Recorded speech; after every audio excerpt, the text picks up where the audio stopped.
Yemyaşıl yaylaklarım var, cennet gibi yaşayan yollarım var. Yürekten yaşıl yaylaklarım var, cennet gibi yaşayan yollarım var. Birlerin eseri balım var senin, kapalı yamaz yalın var senin.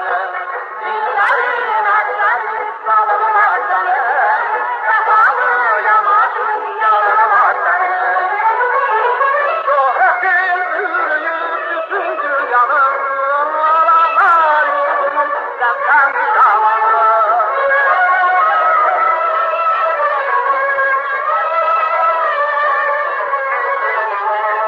Şöhretin büyüyüp bütün dünyanın alanlar yurdunun senden şamanı.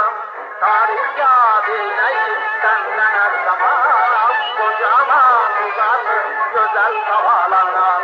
Tarih yadineyi senden her zaman kocaman uzanır güzel havalardan.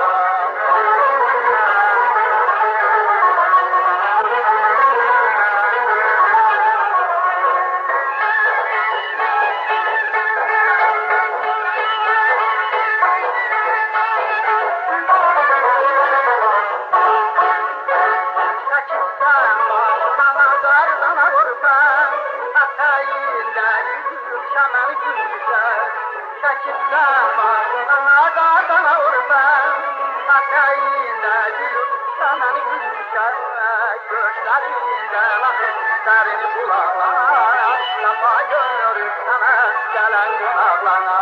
Gözlerinden derini bulana, lafa görür sana gelen günahlarına.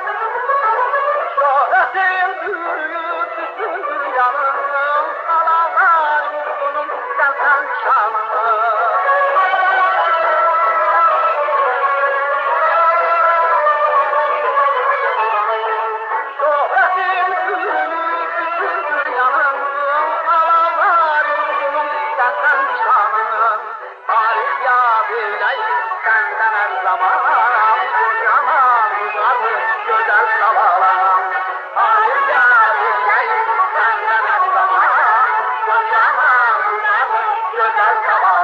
Ey garlı sabahlar, şirin ballı sabahlar.